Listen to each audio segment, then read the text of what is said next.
చాలా మంది చెప్తారు పిఎంఎస్లో చర్నింగ్ చేస్తారని. చర్నింగ్ చేయడం వల్లే కోట్లు లాభాలు వస్తాయండి. చర్నింగ్ చేయకుండా అదే స్టాక్ని పట్టుకొని ఒక 20 years 10 years కూర్చుంటే మాత్రం రిటర్న్స్ రావు. సో అదండి కళ్ళు తెచ్చిన అడ్రస్ అని చెప్పొచ్చు, ఆయన ఇన్వెస్టర్ అని చెప్పొచ్చు.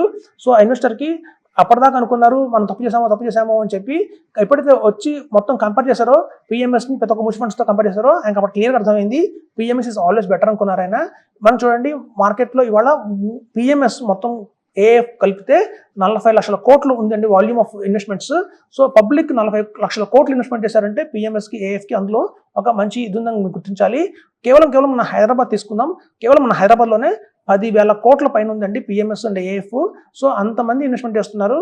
కాబట్టి పిఎంఎస్ ఏఎఫ్ మీద మీకు అపోహలు అయితే ఉన్నాయో, ఎక్స్పెన్స్ రేషియో ఎక్కువ అని, ట్యాక్స్లు ఎక్కువ పడతాయని, ఎక్కువ చర్నింగ్ చేస్తారని ఇట్లాంటివన్నీ మైండ్లో తీసేసేయండి. మీరు కనుక ప్రాపర్గా ఒక మంచి పిఎంఎస్ మంచి ఏఎఫ్లో కనుక ఇన్వెస్ట్మెంట్ చేసుకుంటూ వెళ్తే కనుక అమాంతం మీరు మంచి కొట్టేసల్లో వచ్చి చెప్తున్నాను.